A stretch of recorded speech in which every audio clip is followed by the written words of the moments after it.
গাজা শান্তি চুক্তি থেমে যাওয়া আমেরিকার জন্য ব্যর্থতা, তুর্কি পররাষ্ট্রমন্ত্রী। প্যালেস্টাইন প্রশ্নে জার্মান ইসরায়েল মতবিরোধ প্রকাশ্যে। ক্যাফে আর সাংস্কৃতিক কেন্দ্রে রূপান্তর সিরিয়া ডিটেনশন সেন্টারগুলো। বেথলেহেমে সঙ্গীত ও উল্লাসে জ্বলে উঠল ক্রিসমাস ট্রি। সন্ত্রাসী তালিকা থেকে হুতি হিজবুল্লাহর নাম প্রত্যাহার করেছে ইরাক। মধ্যপ্রাচ্যের রাজনৈতিক, অর্থনৈতিক সহ সবশেষ খবরাখবর আপনাদের সামনে এক নজরে তুলে ধরছি আমি সাবরিনা সুপা।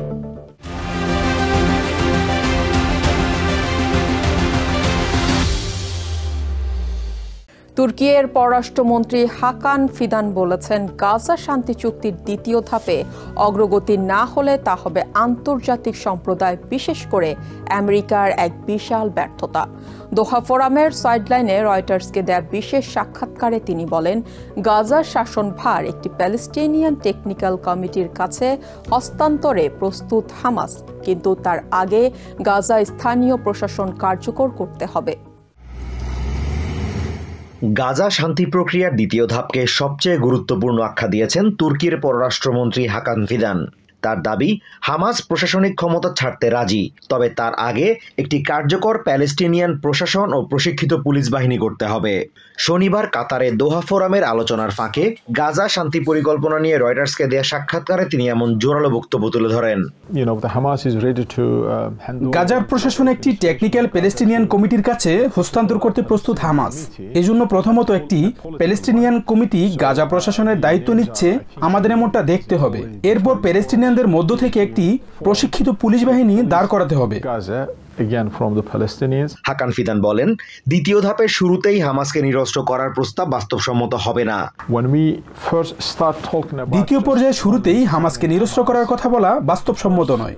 শান্তি চুক্তির দ্বিতীয় ধাপ শুরু করতে এটি বাস্তবায়নযোগ্য লক্ষ্য নাও হতে পারে, বরং শুরুতে আমাদের কিছু সুনির্দিষ্ট পদক্ষেপ বাস্তবায়ন করতে হবে। তুর্কির এই শীর্ষ কূটনীতিক আরো বলেন, ইন্টারন্যাশনাল স্টেবিলাইজেশন ফোর্স বা ISF এ তুর্কির অংশগ্রহণ নিশ্চিত করতে ইসরায়েলকে চাপ দিচ্ছে ওয়াশিংটন। এছাড়া ISF এর ভূমিকা সহায়তামূলক হওয়া উচিত বলে মন্তব্য করেন তিনি। আমেরিকানরা তুর্কি সম্পর্কে ইসরায়েলিদের উপর চাপ সৃষ্টি করছে। আমরা ইতিমধ্যেই জানিয়েছি, ISF এর জন্য সৈন্য পাঠানো সহ সব ধরনের অবদান রাখতে প্রস্তুত তুর্কি, এবং এটি দ্রুত গঠন করা উচিত। গাজার অভ্যন্তরীণ নিরাপত্তা প্যালেস্টিনিয়ান পুলিশ বাহিনীর হাতে রাখতে হবে এবং ISF এর ভূমিকা থাকা উচিত প্রশিক্ষণ ও সহায়তামূলক। ট্রাম্পের নেতৃত্বে এগোনো শান্তি চুক্তি দ্বিতীয় ধাপে অগ্রগতি না হওয়া আন্তর্জাতিক সম্প্রদায়, বিশেষ করে আমেরিকার জন্য অনেক বড় ব্যর্থতা হবে বলেও মন্তব্য করেন তুর্কির পররাষ্ট্রমন্ত্রী। International community, we failed in implementing the second phase of the peace plan in bringing really order and peace to Gaza. It will be a huge failure on the part of international system, on the part of United States. ডিসেম্বরে নেতানিয়াহুর Washington সফরে Trump আরো কঠোর হবেন বলে আশা হাকান ফিদানের। তার মতে, আমেরিকা যদি গাজা চুক্তি রক্ষা করতে চায়, তাহলে ইসরায়েল যেভাবে প্রতিদিন যুদ্ধবিরতি লঙ্ঘন করছে সেই বিষয়ে প্রেসিডেন্ট ট্রাম্পকে হস্তক্ষেপ করতে হবে, অন্যথায় দ্বিতীয় ধাপের অগ্রগতি থমকে যাবে। Azimur Rashid Kanak, TVN 24 news desk. Germany Palestine ও ইসরায়েল রাষ্ট্রের সহ অবস্থানের পক্ষে থাকলেও ইসরায়েল কোনোভাবেই রাষ্ট্র হিসেবে প্যালেস্টাইনের অস্তিত্ব মেনে নেবে না। রবিবার জার্মান চ্যান্সেলর ফ্রেডরিক মার্জের জেরুজালেম সফরকালে বেঞ্জামিন নেতানিয়াহু স্পষ্ট করে বিষয়টি জানিয়েছেন। এদিন এক যৌথ সংবাদ সম্মেলনে দুই নেতা পরস্পর বিরোধী বক্তব্য দিয়ে প্যালেস্টাইন রাষ্ট্রের প্রশ্নে নিজেদের মুখোমুখি অবস্থানের বিষয়টি প্রকাশ্যে আনেন। ইসরায়েলের অন্যতম প্রধান মিত্র দেশ জার্মানির সাথে এবার মতবিরোধ প্রকাশ্যে আনলেন প্রধানমন্ত্রী বেঞ্জামিন নেতানিয়াহু। রবিবার জার্মান চ্যান্সেলর ফ্রেডরিক মার্জের জেরুজালেম সফরকালে প্যালেস্টাইন প্রশ্নে দুই নেতার মতবিরোধের বিষয়টি সামনে আসে। ইসরায়েল প্রবেশের আগে শনিবার জর্ডানের বাদশাহ আবদুল্লাহর সাথে বৈঠক করেন জার্মান চ্যান্সেলর। সেখানে মার্চ বলেন, গাজায় 2 মাস ধরে যুদ্ধবিরতি স্থিতিশীল হওয়ায় স্বস্তি এসেছে। এখন দ্বিতীয় ধাপের দিকে যেতে হবে, যেখানে প্যালেস্টাইন রাষ্ট্রের পথ উন্মুক্ত রাখতে হবে। আমরা ওয়েস্ট ব্যাংকের পরিস্থিতির উপর গভীর নজর রাখছি। অবশ্যই প্যালেস্টাইন রাষ্ট্রের পথ উন্মুক্ত রাখতে হবে। সেজন্য ওয়েস্ট ব্যাংকে কোনো সংযুক্তি, সংস্কার ও নির্মাণ কাজ চালানো উচিত হবে না। জেরুজালেমের নেতানিয়াহুর সাথে বৈঠকের পর যৌথ সংবাদ সম্মেলনেও মার্জ তার প্রত্যাশার কথা পুনর্ব্যক্ত করেন। শান্তি প্রতিষ্ঠার জন্য আমরা কূটনৈতিক প্রচেষ্টা চালিয়ে যাব। একটা বিষয় নিশ্চিত যে হামাস গাজায় কোনো ভূমিকা রাখবে না এবং ইসরায়েলের জন্য হুমকি হবে না। তবে আমাদের স্বল্পমেয়াদী পদক্ষেপের চিন্তা করা উচিত নয়। যুদ্ধের আঘাতের পর এই অঞ্চলে একটি নতুন ব্যবস্থা প্রবর্তন করতে হবে, যেখানে ইসরায়েলি, প্যালেস্টিনিয়ান ও আরব প্রতিবেশীরা স্বাধীনতা, নিরাপত্তা ও মর্যাদার সাথে বসবাস করতে পারবে। এরপরই মূলত বিব্রতিকর পরিস্থিতিতে পড়েন জার্মান চ্যান্সেলর। মার্জের প্রত্যাশার বিপরীতে ইসরায়েলের প্রধানমন্ত্রী বেঞ্জামিন নেতানিয়াহু জানান, ইসরায়েল চায় না তাদের পাশে একটি প্যালেস্টাইন রাষ্ট্র গঠন হোক। নেতানিয়াহুর দাবি, প্যালেস্টাইন রাষ্ট্রের উদ্দেশ্য বিশ্বের একমাত্র ইহুদি রাষ্ট্রকে ধ্বংস করা। দুটি রাষ্ট্রের প্রশ্নে আমাদের ভিন্ন দৃষ্টিভঙ্গি রয়েছে। স্পষ্টতই একটি প্যালেস্টাইন রাষ্ট্রের উদ্দেশ্য হল বিশ্বের একমাত্র ইহুদি রাষ্ট্রের ধ্বংস করা। গাজায় তাদের কার্যত একটি রাষ্ট্র ছিল এবং তারা ইসরায়েলকে ধ্বংসের চেষ্টা করেছে। নেতানিয়াহু দাবি করেন, প্যালেস্টাইন রাষ্ট্র গঠন ছাড়াও আরব ও প্যালেস্টিনিয়ান প্রতিবেশীদের সাথে শান্তি প্রতিষ্ঠার বিকল্প পথ রয়েছে। আরব দেশগুলোর সাথে একটি বৃহত্তর শান্তি প্রতিষ্ঠার পথ আছে। আমাদের প্যালেস্টিনিয়ান প্রতিবেশীদের সাথেও কার্যকর শান্তি প্রতিষ্ঠার পথ রয়েছে, কিন্তু আমরা এমন কোনো রাষ্ট্র প্রতিষ্ঠায় সমর্থন করি না যা আমাদের ধ্বংস কামনা করে। তবে যুদ্ধবিরতির দ্বিতীয় ধাপের পথে এগিয়ে যাওয়ার প্রত্যাশার কথা জানান ইসরায়েলি প্রধানমন্ত্রী। নেতানিয়াহু বলেন, প্রথম ধাপ প্রায় শেষের দিকে এবং শেষ জিম্মি সার্জেন্ট রান গভিলির মরদেহ ফেরত পেলে দ্বিতীয় ধাপ শুরু হবে। Basudev Nath, TVN 24 news desk. সিরিয়ার উত্তর পূর্বাঞ্চলীয় শহর কামিশলিতে একসময়ের কুখ্যাত ডিটেনশন সেন্টারগুলোকে ক্যাফে আর সাংস্কৃতিক কেন্দ্রে রূপ দিয়েছেন সেখানকার একদল তরুণ। সাবেক প্রেসিডেন্ট বাশার আল আসাদের শাসনামলে জানালাবিহীন সেলে রাজনৈতিক বন্দীদের নির্যাতন করা হতো। এখন সেখানে তরুণ ও মধ্যবয়সীদের চা কফি পানের পাশাপাশি চলে থিয়েটার ক্লাসও। রাজধানী দামাস্কাসেও পুরনো একটি পুলিশ স্টেশনকে একইভাবে ক্যাফেতে রূপান্তর করা হয়েছে। এই আটক কেন্দ্রগুলোকে রূপান্তরের মধ্য দিয়ে বাশার আল আসাদের পতনের পর মুক্তি পাওয়া হাজারো বন্দীর স্মৃতি নিয়ে নতুন ইতিহাসের পথে হাঁটছে সিরিয়া। সিরিয়ার উত্তর পূর্বাঞ্চলের কামিশলি শহরের এই আলো ঝলমলে ক্যাফেটেরিয়াতে ঢুকে এখন আর কেউ বলতে পারবে না একসময় এই স্থানটি ছিল কুখ্যাত ডিটেনশন সেন্টার, যেখানে রাজনৈতিক বন্দীদের নির্যাতন করা হতো। জানালাবিহীন সেলে হারিয়ে যেত মানুষগুলোর অস্তিত্ব। সেই ভবনের চেহারা আজ আমূল বদলে গেছে। এই আটক কেন্দ্রে একসময় বন্দী ছিলেন কুর্দিভাষী সিরিয়ান ইয়াসিন শেখমোস। তিনি বলেন, অত্যাচারের এই জায়গাটি এখন নিরাপত্তা আর জ্ঞানের কেন্দ্র হয়ে উঠেছে। ভবনটির নিচের দিকে কবরের মতো নির্জন কক্ষগুলোতে মানুষকে একাকী বন্দী রেখে নির্যাতন করা হতো। সেলগুলোতে কোনো জানালা বা আলোর ব্যবস্থা ছিল না, এমনকি খাবারও ঠিক মতো দিত না। আর কার ভাগ্যে কি ঘটছে তা কেউই জানত না। ইয়াসিন শেখমোস 2008 থেকে 2011 সালের মধ্যে 3 বার এই ভবনে বন্দী ছিলেন। সাবেক এই বন্দীর মতে, বাশার আল আসাদের সরকারের সময়ে মানুষ ভয়ে এই ভবনের 1 কিলোমিটারের মধ্যে চলাচল করত না। কিন্তু আজ দৃশ্যটি সম্পূর্ণ উল্টো। যেখানে ভয় ছিল, এখন সেখানে বসে আড্ডা।